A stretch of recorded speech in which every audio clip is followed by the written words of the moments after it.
дуруд мегӯям ба шумо тамошобиёни азизи телевизиони сайёҳӣ ва ҳунарҳои мардумӣ. Нашри навбатии барномаи сайёҳии варзиширо мо тасмим дорем ки аз ноҳияи Нуробод пешниҳоди шумо намоем. хуб, айни ҳол мо қарор дорем дар километри 135-уми масири Душанбе, ноҳияи Нуробод ва аз ана ҳамин ҷо хатсайри сайёҳати аспсавории мо оғоз меёбад. аз он тарафи ана ҳамин купруки Овойзон якчанд нафар сокинони деҳаи Истони ҷамоати деҳоти Иззатулло Ҳалим моро интизор ҳастанд, то мо ин купрукро гузарем ва бо онҳо ҳамроҳ шавем. айни ҳол мо дар баландии бештар аз 1100 метр аз сатҳи баҳр қарор дорем ва инак аз ин нуқта сайёҳати аспсавории мо оғоз меёбад. меравем.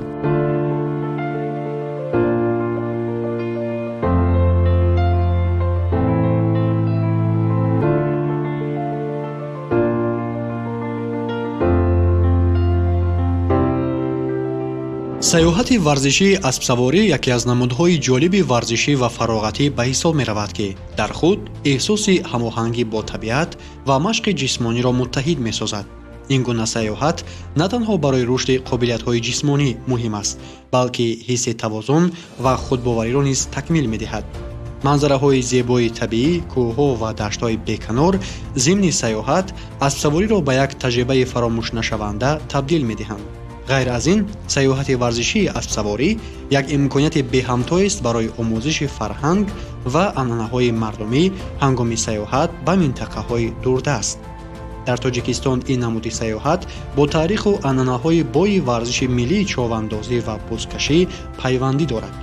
аз аспсаворӣ дар доманакӯҳҳои Суғду Водираш то майдонҳои дашти Кӯлоб ҳар як хатсайр таҷрибаҳои нав ва бардошти ғайриоддиро пешниҳод мекунад. ба ҳамин сабаб аспсаворӣ на танҳо як варзиш, балки воситаи кашфиёти шахсӣ ва эҳсоси ҳамоҳангӣ бо табиат ба шумор меравад. ҳоло мо дар болои яке аз дарёҳои хеле ҳам овоздадори ҷумҳурии Тоҷикистон, дарёи Вахш қарор дорем. ва ногуфта намонад, ки каме болотар аз ин ҷо дарёи Хингоб бо дарёи Сурхоб якҷоя мешавад ва дар ниҳоят дарёи Вахшро ташкил медиҳад. яъне ин ҷо ҳамзамон саргаҳи дарёи Вахш низ маҳсуб меёбад. купруки мазкур дарозияш бештар аз 150 метрро ташкил медиҳад ва соли 2004 сохта шудааст ва албатта яке аз роҳҳои асоситарини пайваст намудани деҳаи Истон ба ноҳияи Нуробод мебошад.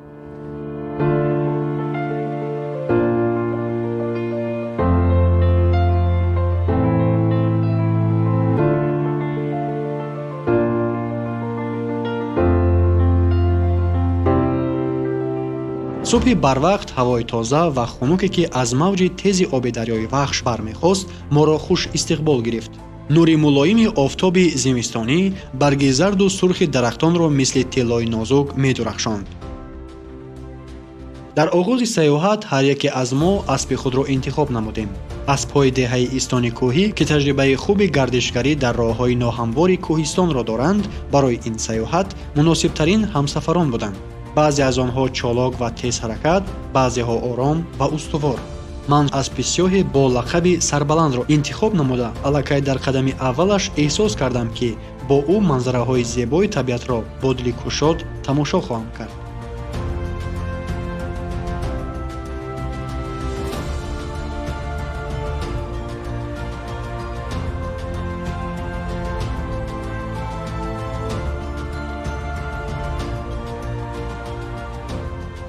бинандагони азиз, чуноне ки гуфтем, дар сайёҳати имрӯзаи моро ҳамроҳӣ мекунанд якчанд нафар сокинони деҳаи Истон. хуб, акаи Муҳаммад ҳам номи ман, хуб, додарамон Маҳбуб, акаи Абдулло, акаи Атомурод ва Акмал.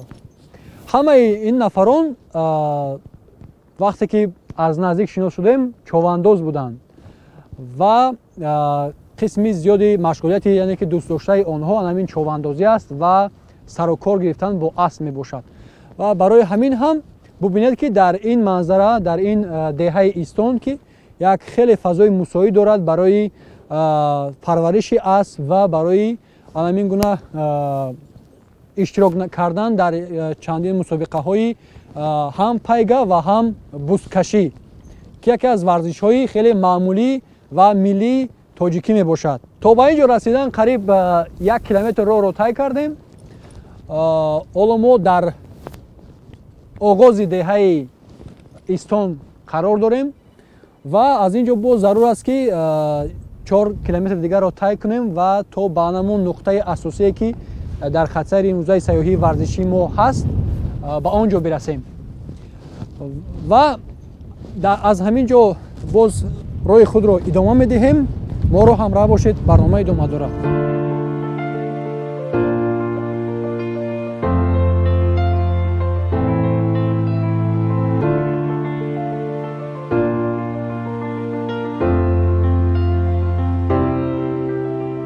воқеан ҳам шароити мусоид барои парвариши зоти гуногуни аспҳо аз ҷумла аспҳои маҳаллӣ ва зотҳои қавӣ имконият медиҳад ки иштирокчиёни сафар худро боэътимод ва ором ҳис кунанд.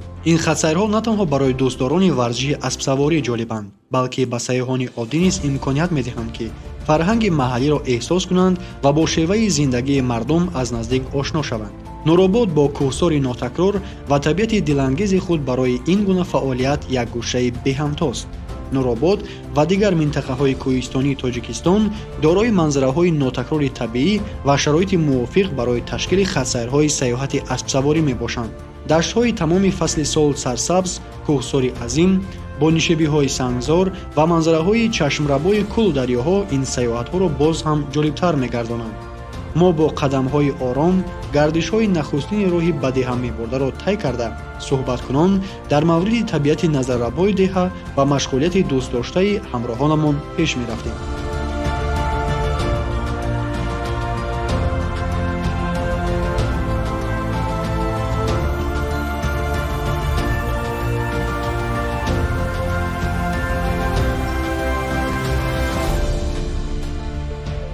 Парловец меган дигар давлат омадага и 8 сола аспи беҳтарин мунай. Беҳад асп бисёрай дар ноҳияи Нуробод беҳтарин асп ҳамин аспай. Сарбаландай. Аспи дигаримон Кобра ном дора. Ваям российская аспи баланд хушрӯ бизбозӣ. Ваям 8-9 сола аспай. Ӯ аз дар Душанбе бисёр иштирок кардагия, дар Ҳисор, дар Данғара, дар ҳама ҷо иштирок кардагия, бизода бизбуровардагия. Ай дар ноҳияи Нуробод, Ғарм, Ҷиргатол, Тавилдара ҳамҷода иштирок кардагия асп. Бо зоти аспи тоҷикӣ дорем. Тоҷикии худмон майда мешаванд, бахват мешаванд.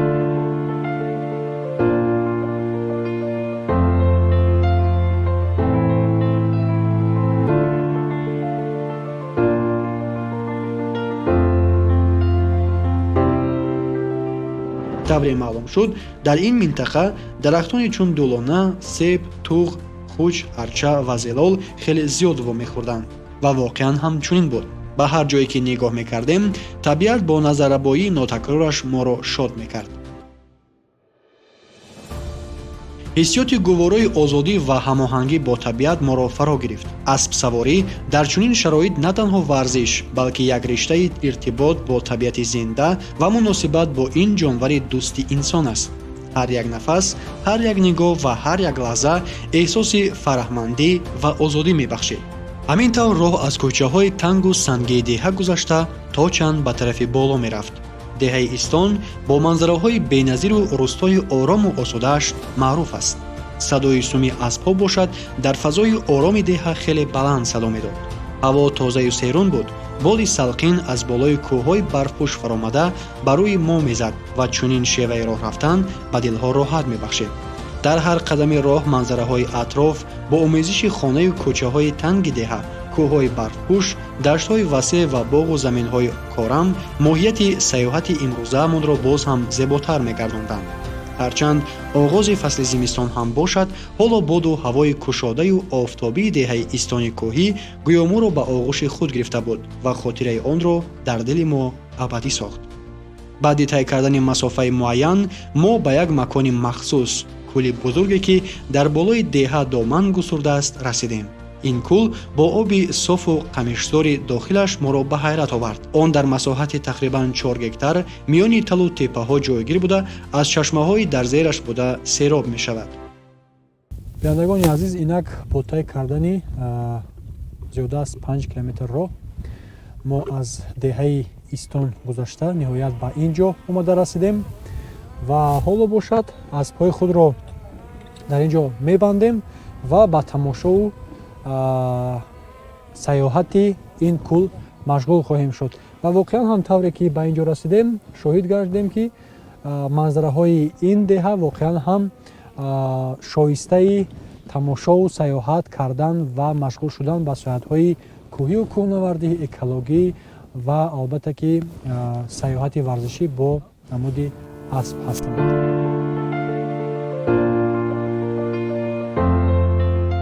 мо тасмим гирифтем ки дар соҳили кӯл каме истироҳат кунем ва аспҳоро низ дам диҳем. аспҳоро баста бо ҳамроҳон суҳбат оғоз кардем. гуфтугузори мо бештар дар бораи таъссуроти сайёҳати имрӯза ва шуғли асосии мардумони деҳаи Истони кӯҳӣ буд.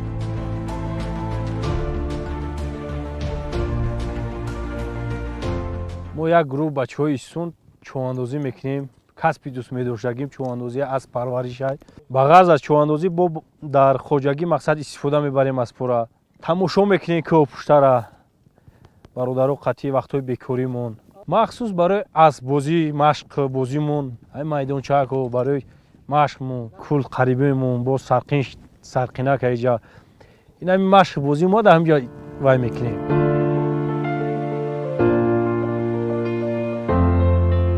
ин кӯл на танҳо барои табиати гирду атроф, балки барои мардум низ муҳим аст. чуноне аз суҳбат бо ҳамроҳонамон маълум шуд, оби кӯл тавассути қубурҳо ба деҳа бурда шуда, он барои нӯшидан, пухтупаз ва обёрии заминҳои кишт истифода мешавад. барои тоза нигоҳ доштани оби кӯл бошад, ҳар вақт ҳашар ташкил намуда, атрофи онро мардуми деҳа тоза мекунанд. воқеан ин зуҳури ҳамоҳангии табиат ва фаъолияти инсон аст ки сокинони деҳаи Истон бо эҳтиром ба муҳити зист кору фаъолият мекунанд.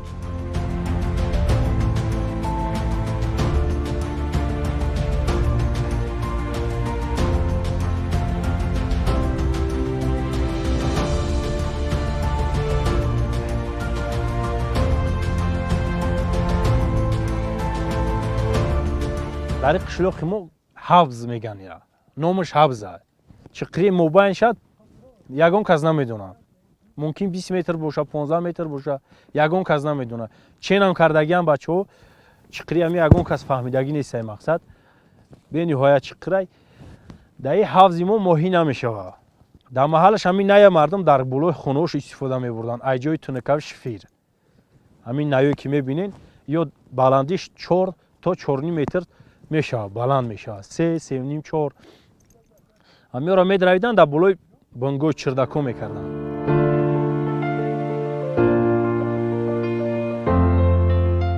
дар заминҳои деҳа дарахтони себу дулона ва дигар зироатҳо парвариш ёфта боғу заминҳои корам манзараи табиати кӯҳистонро ҷаззобтар месозанд. ҳосили ин боғу киштзорҳо на танҳо ба эҳтиёҷоти худи аҳолӣ хизмат мекунад, балки ба бозорҳои гирду атроф низ интиқол меёбад. дар суҳбат бо яке аз ҳамроҳонамон маълум шуд ки дар деҳаи Истон аксаран боғпарварӣ, кишоварзӣ ва чорводорӣ шуғли асосии мардум мебошад.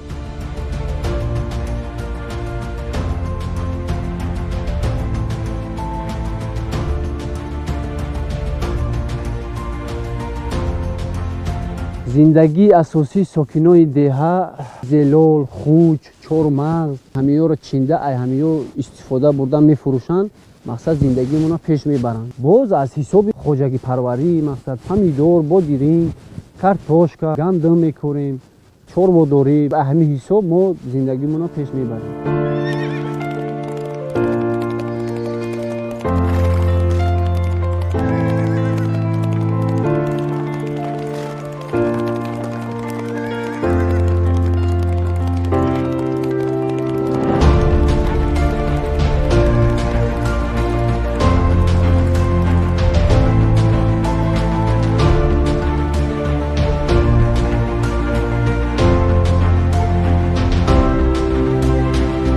тамрини човандозон як саҳнаи воқеан ҳайратангез буд. чӣ гуна онҳо аспҳоро дар гирди кӯл давонда ҳунари човандозии худро нишон медоданд. тамошои ин манзара хеле ҳаловатбахш аст. моҳирона идора кардани асп аз рӯҳияи мардонагӣ ва маҳорати онҳо шаҳодат медод.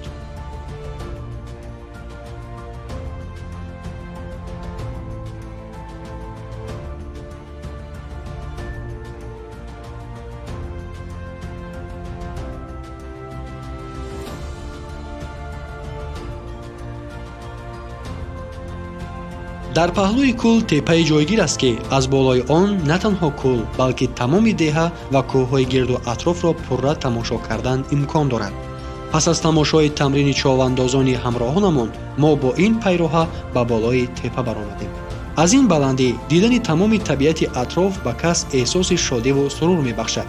кӯчаю паскӯчаҳои деҳа, дарахтони зарду сурх, заминҳои корам, кӯҳҳои барфпӯш ва кӯли бузурги аҷоиб ки манзараи бешаи палангонро ба хотир меорад, ба як табиати мукаммали дилфиреб табдил ёфта буданд. табиати ин ҷо воқеан боҳашамат аст.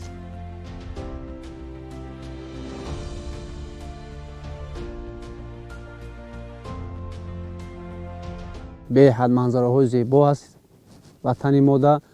мақсад хоҳишмандо, касе хоҳишмандай сайёҳо марҳамат биёянд. ба мошин аст, бо асп аст. мо ҳамонҳоро ҳамроҳӣ мекунем, тамошо мебарем, нишон медиҳем.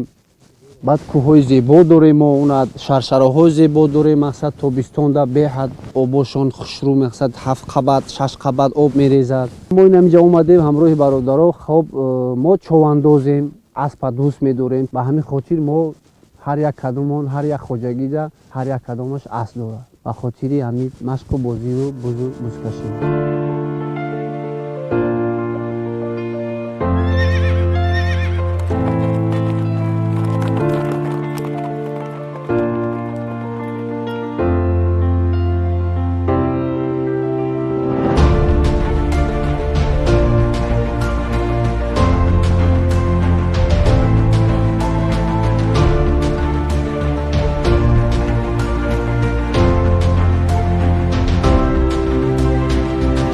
сайёҳати мо дар деҳаи истони ноҳияи нуробод ҷамоати деҳоти Иззатлоҳ Ҳалимов бо таъссуроти зиёд ба анҷом расид. ин рӯз на танҳо бо манзараҳои зебо, балки бо суҳбати самимии сокинон ва ҳунари онҳо ғанӣ гардид. мо аз болои теппа ба деҳа назар афкандем ва эҳсос кардем ки ин ҷо на танҳо як гӯшаи табиат аст, балки маконе барои зиндагии осоишта, эҳтироми табиат ва ошноӣ бо ҳунарҳои суннатии мардум мебошад. сайёҳати имрӯза барои мо воқеан ҳам як таҷрибаи нотакрор буд. мо боварӣ дорем ки ҳар нафаре ба деҳаи истон ташриф меорад, аз зебоии табиат ва меҳмоннавозии мардумаш мафтун хоҳад шуд. ба ҳар касе ки дар ҷустуҷӯи сайёҳати орому ҷолиб ва дӯстдори аспсаворист, мо сайёҳат бо асп дар чунин манзараҳои аҷоибро тавсия медиҳем.